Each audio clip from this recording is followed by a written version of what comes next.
നമ്മളുള്ളത് ഇപ്പോൾ അടുത്ത കാണാൻ പോകുന്നതാണ് സ്പെയിൻ്റെ പവലിയനാണ്. സ്പെയിൻ്റെ പവലിയനാണ്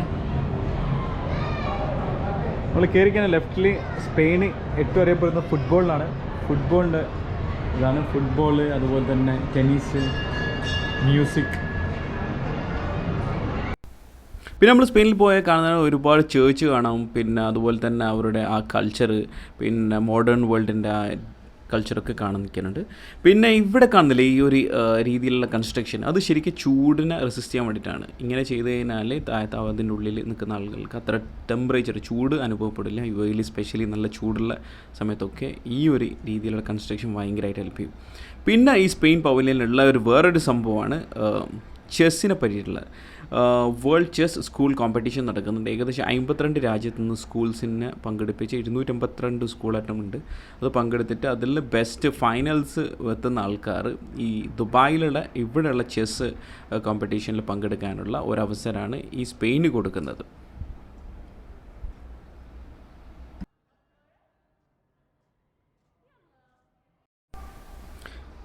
പിന്നെ നമ്മളിങ്ങനെ ഉള്ളിൽ കയറിയ ഉടനെ ഇങ്ങനെ ഒരു സംഭവം കാണാം. ഇതൊരു ആർട്ടിസ്റ്റിക് ഒരു പ്രസൻറ്റേഷൻ മാത്രമാണ്, ഒന്നും പ്രത്യേകിച്ചൊന്നുമില്ല. നമ്മളൊരു തിയേറ്റർ ഉണ്ട്, ഇത് തിയേറ്ററിലേക്ക് പോകുന്നതിൻ്റെ ഇടയ്ക്ക് ഉള്ള ഒരു സംഭവമാണ്. തിയേറ്ററിൽ ഒരു അടിപൊളി ഒരു ഷോ ഉണ്ട് കേട്ടോ. അത് നമുക്ക് ഷൂട്ട് ചെയ്യാൻ പറ്റില്ല, അപ്പം ജസ്റ്റ് അത് നിങ്ങൾ കാണുക. വേറെ തന്നെ ഒരു ലെവൽ എക്സ്പീരിയൻസ് ആണത്. അപ്പോൾ എല്ലാവരും തിയേറ്ററിലേക്ക് പോകുന്ന മുമ്പേ ഇങ്ങനെ ലൈൻ ചെയ്തിട്ട് പോവാണ്. അപ്പോൾ ഒരു സൂപ്പറായിട്ടുള്ള ഒരു മൂവിയാണ് അവർ കാണിച്ചിട്ടുള്ളത്. ഭയങ്കരമായിട്ടുള്ള ഒരു ക്രിയേറ്റീവ് ഐഡിയ ആയിരുന്നു. അതിന് ശേഷം നമ്മൾ വരുന്ന റൂമാണ് ഇങ്ങനെ ഒരു റൂം. നല്ലൊരു മണ്ണിൻ്റെ ഒരു സ്മെല്ലാണ് കേട്ടോ ഇവിടെ വന്നതിനുള്ളത്. വേറെ തന്നെ ഒരു രസമാണ് ഇതിൻ്റെ ഉള്ളിൽ കയറി കഴിഞ്ഞാൽ. എന്തായാലും നിങ്ങളിവിടെ വരേണ്ട ഒരു സ്ഥലം തന്നെയാണ്. ഞാൻ ഹൈലി റെക്കമെൻഡ് ചെയ്യുന്നുണ്ട് സ്പെയിനിൽ വരാൻ വേണ്ടിയിട്ട്. സ്പെഷ്യലി ആ മൂവി കാണാൻ വേണ്ടിയിട്ടാണ്. അവരുടെ ആ ഒരു തീമും കാര്യങ്ങളൊക്കെ.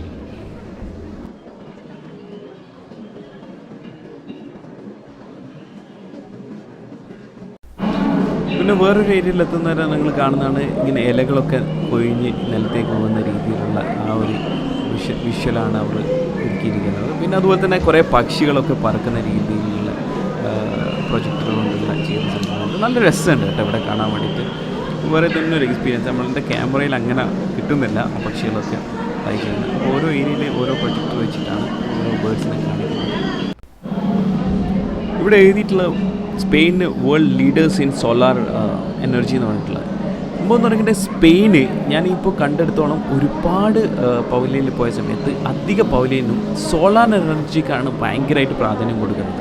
നമ്മുടെ പെട്രോൾ മറ്റ് ഫ്യൂവൽസൊക്കെ പെട്ടെന്ന് ബേൺ ചെയ്ത് പോകും. അതുകൊണ്ട് എല്ലാ ആളുകളും ഇപ്പോൾ സോളാർ എനർജിയിലേക്കാണ് പോകുന്നത്. ഇപ്പം നമ്മൾ എന്തായാലും ചിന്തിക്കേണ്ട സമയം കഴിഞ്ഞ് കേട്ടാ സോളാർ എനർജീനെ പറ്റിയിട്ട്. ഹൈഡ്രജൻ ഓൾട്ടർനേറ്റീവ് എനർജി എന്ന് പറഞ്ഞിട്ടുള്ളത് ഇത് ലെസ് കാർബൺ പുറത്തേക്ക് തള്ളുന്ന ഒരു സംഭവമാണിത്. അപ്പോൾ നമ്മൾ ഇത് വെച്ചിട്ട് ഈ എനർജി യൂസ് ചെയ്യുന്ന സമയത്ത് വളരെ ലിമിറ്റഡ് ആയിട്ടുള്ള എമൗണ്ട് ഓഫ് കാർബണാണ് ആകാശത്തേക്ക് പോകുള്ളൂ. അപ്പോൾ അത് ക്ലീൻ ആയിട്ടുള്ള ഒരു സറൗണ്ടിങ് ഉണ്ടാക്കാൻ വേണ്ടിയിട്ടാണ് സ്പെയിൻ പ്ലാൻ ചെയ്തിട്ടുള്ളത്. നെക്സ്റ്റ് 2050 ആകുമ്പോഴേക്ക് ഏറ്റവും ലീസ്റ്റ് കാർബൺ പുറത്തു വിടുന്ന ഒരു രാജ്യമായിട്ടാണ് സ്പെയിൻ പ്ലാൻ ചെയ്യുന്നത്. അവർ അടുത്ത് നമ്മൾ കാണാൻ പോകുന്ന സംഭവമാണ് ഫ്യൂച്ചർ ഓഫ് ട്രാൻസ്പോർട്ടേഷൻ എന്ന് പറയുന്നുണ്ടെങ്കിൽ ഇപ്പോൾ ഒരു ട്യൂബ് രീതിയിലാണ് ട്രാൻസ്പോർട്ടേഷൻ എന്ന് പറയുന്നത്. പ്രൊപ്പല്ലറാണ് ഇത്. ഒരു സെറ്റപ്പ് സംഭവം തന്നെയാണ് കേട്ടോ. ഇനി നമ്മളെ ട്രാൻസ്പോർട്ടേഷനൊക്കെ ഇതിലാണ് നടക്കാൻ. ഇങ്ങനത്തെ ഒരു ട്യൂബിൽ ഇതിൻ്റെ സീറ്റിംഗ് ഒക്കെ കാണുന്നത് നിങ്ങൾ വിശ്വസിക്കാമെന്നറിയില്ല. ഇതിൻ്റെ സ്പീഡ് കേട്ടാൽ നിങ്ങൾ കേട്ടും 1600 km/h ഈ ഒരു ട്യൂബ് പോകുന്നത്. നമ്മൾ അബുദാബിയിലേക്ക്, Dubai to Abu Dhabi just 10 minute കൊണ്ടാണ് കവർ ചെയ്യാൻ പോകുന്നത്. എന്താ അല്ലേ ഫ്യൂച്ചർ. അപ്പോൾ ഇനി ട്രാൻസ്പോർട്ടേഷൻ നമ്മൾ ഒന്നും നാട്ടിലൊക്കെ ഇങ്ങനത്തെ വന്നു കഴിഞ്ഞിട്ടുണ്ടെങ്കിൽ നമുക്ക് ഇന്ത്യയിൽ നിന്ന് ഒരറ്റത്ത് മറ്റേ അറ്റത്തേക്ക് ജസ്റ്റ് അരമണിക്കൂറിൽ 1 മണിക്കൂർ കൊണ്ട് എത്താൻ പറ്റും. അടിപൊളിയല്ലേ? ഇങ്ങനത്തെ ട്രാൻസ്പോർട്ടേഷൻ വരട്ടെ, എന്നിട്ട് നമ്മളെ ഫ്യൂച്ചറിലുള്ള ആൾക്കാരെല്ലാം ഇത് എൻജോയ് ചെയ്യാൻ പറ്റട്ടെ. സ്പെയിൻ നമ്മൾ വിചാരിച്ച പോലെ അല്ല കേട്ടോ, സംഭവം കിടലാണ്.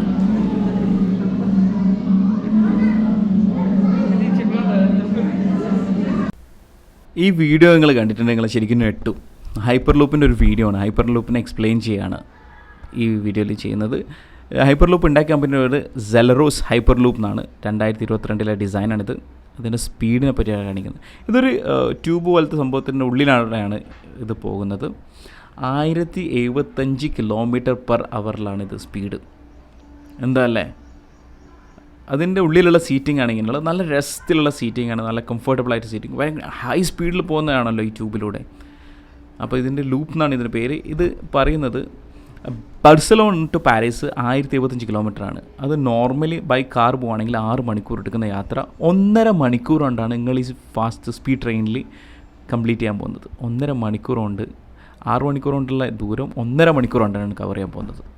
ഇനി നമ്മൾ ദുബായിൽ നിന്ന് മക്കയിലേക്ക് പോകണമെങ്കിൽ 1829 കിലോമീറ്റർ ഉണ്ട്. അത് ഏകദേശം 9 മണിക്കൂർ അങ്ങനെ എടുക്കും ദുബായ് ടു മക്കയിലേക്കുള്ള യാത്ര. അത് വെറും 2.5 മണിക്കൂറാണ്ട് ഈ ലൂപ്പിൽ, ഈ ട്രെയിനിൽ, സ്പീഡ് ട്രെയിനിൽ പോയി കഴിഞ്ഞാൽ നമ്മൾ കംപ്ലീറ്റ് ചെയ്യാൻ പോകുന്നത്. എന്താല്ലേ അടിപൊളി. ഇനി 1227 കിലോമീറ്ററാണ് ഷെങ്കായ് ടു ബീജിങ് എടുക്കുന്നത്. അത് നോർമലി 7 മണിക്കൂർ എടുക്കുന്ന യാത്ര വെറും 2 മണിക്കൂറുണ്ട്. 2 മണിക്കൂർ കൊണ്ടാണ് കംപ്ലീറ്റ് ചെയ്യാൻ പോകുന്നത്. അങ്ങനെ നമ്മൾ ഇന്ത്യയിൽ തന്നെ പല രാജ്യങ്ങളിലും പല സ്റ്റേറ്റുകളിലും ഇങ്ങനെ എടുത്തു നോക്കി കഴിഞ്ഞിട്ടുണ്ടെങ്കിൽ, ഇന്ത്യയിലുള്ള പല സ്റ്റേറ്റുകളിൽ പോകാനാണെങ്കിൽ, നമ്മൾ കൊച്ചിയിൽ നിന്ന് ബോംബെയിലേക്ക് പോവുകയാണെങ്കിൽ ഏകദേശം 1256 കിലോമീറ്റർ ഉണ്ട്. 24 മണിക്കൂർ എടുക്കും യാത്ര ചെയ്യണമെങ്കിൽ. അത് വെറും 30 മിനിറ്റ് കൊണ്ട് എത്തുന്നതെന്ന് ആലോചിച്ച് നോക്കിയാൽ, ബോംബെയിലേക്ക് കൊച്ചിയിൽ നിന്ന് 30 മിനിറ്റ് കൊണ്ട് എത്തുക. എന്താ അല്ലേ? ഇനിയിപ്പോൾ കൊച്ചിയിൽ നിന്ന് ബാംഗ്ലൂരേക്ക് പോകണമെങ്കിൽ ഏകദേശം 8 മണിക്കൂർ എടുക്കും. 463 കിലോമീറ്റർ. അത് വെറും ഒരു 10 മിനിറ്റ് അല്ലെങ്കിൽ 15 മിനിറ്റ് കൊണ്ട് എത്തുന്നത് നിങ്ങൾ ചിന്തിച്ച് നോക്കിയാൽ. ഒരു ട്രാൻസ്പോർട്ടേഷൻ്റെ വേൾഡ് ഓഫ് ട്രാൻസ്പോർട്ടേഷനെ തന്നെ ഒരു അത്ഭുതം, അല്ലെങ്കിൽ ഒരു എന്താ പറയുക, ഒരു പറയാൻ വാക്കുകളില്ല കേട്ടോ. അങ്ങനത്തെ ഒരു സംഭവമാണ് സ്പെയിൻ കണ്ടെത്തിയിട്ടുള്ളത്. ഇനി ഫ്യൂച്ചർ ട്രാൻസ്പോർട്ടേഷൻ ഇതുപോലെ ആയിരിക്കും. നമുക്കൊന്നും സ്വപ്നം കാണാത്ത സംഭവമാണ് ഇതൊക്കെ വരുന്നത്. ഇനി നമുക്ക് കാത്തിരിക്കാം ഇങ്ങനത്തെ ഒക്കെ സംഭവങ്ങൾ വരട്ടെ വേൾഡിൽ ഇനിയും. ഇപ്പോൾ സ്പെയിൻ്റെ പവലിയൻ വിസിറ്റ് കഴിഞ്ഞിട്ടുണ്ട്. നല്ല അടിപൊളി സംഭവം കേട്ടോ. ഫസ്റ്റ് തന്നെ ഒരു മൂവി കാണിക്കുന്നുണ്ട്. അത് റെക്കോർഡ് ചെയ്യാൻ പറ്റുന്നില്ല, റെക്കോർഡ് ചെയ്യാൻ പാടില്ല എന്ന് പറയുന്നത്. അത് വേറെ തന്നെ ഒരു തീമിനെ കേട്ടോ. അത് നിങ്ങൾ എന്തായാലും കണ്ടിട്ട് തന്നെ അറിയണം. അപ്പോൾ അവരെ സസ്പെൻസ് ആക്കിയിട്ട് വെച്ചത് അതിന് കാരണം ഉണ്ടാവുമല്ലോ. അപ്പോൾ എന്തായാലും അത് കാണണം, നിർബന്ധമായിട്ട് കാണണം എന്ന് റെക്കമെൻഡ് ചെയ്യുന്നുണ്ട്. പിന്നെ അത് കഴിഞ്ഞാൽ അവർ ഒരു സസ്റ്റൈനബിലിറ്റിന്, നമ്മൾ പ്രകൃതിയിൽ വരുന്ന ഈ ക്ലൈമറ്റ് ചേഞ്ചും കാര്യങ്ങളൊക്കെ ആയിട്ടുള്ള ഒരു റൂമാണ്. അപ്പോൾ ആ ഒരു സ്ഥലത്ത് ഇറങ്ങുമ്പോൾ തന്നെ ഒരു മണ്ണിൻ്റെ ഒരു മണമാണുള്ളത്. പിന്നെ അത് കഴിഞ്ഞാണ് അവരുടെ ഹൈപ്പർ ലൂപ്പ്. പിന്നെ ഒരു വേറെ തന്നെ ഒരു ഫീലാണ് കേട്ടോ സ്പെയിൻ്റെ പവലിയൻ വിസിറ്റ് ചെയ്യൽ. എന്തായാലും മസ്റ്റ് വിസിറ്റ് പ്ലേസ് ആണ് സ്പെയിൻ്റെ പവലിയന്. എന്തായാലും പോകണം. പുറത്ത് കണ്ടാൽ ഒന്നും ഇല്ലാത്ത പോലെ ഉണ്ടാവും, പക്ഷെ അവർ ഉള്ളിൽ സസ്പെൻസ് ആക്കിയിട്ട് കുറേ കാര്യങ്ങൾ വെച്ചിട്ടുണ്ട്. അതെല്ലാം കാണുക. അതുപോലെ തന്നെ നിങ്ങളെ ഫീഡ്ബാക്ക് അറിയിക്കുക. അപ്പോൾ അടുത്ത പവലിയനിൽ കാണുന്നവരെ മസ്സലാമ.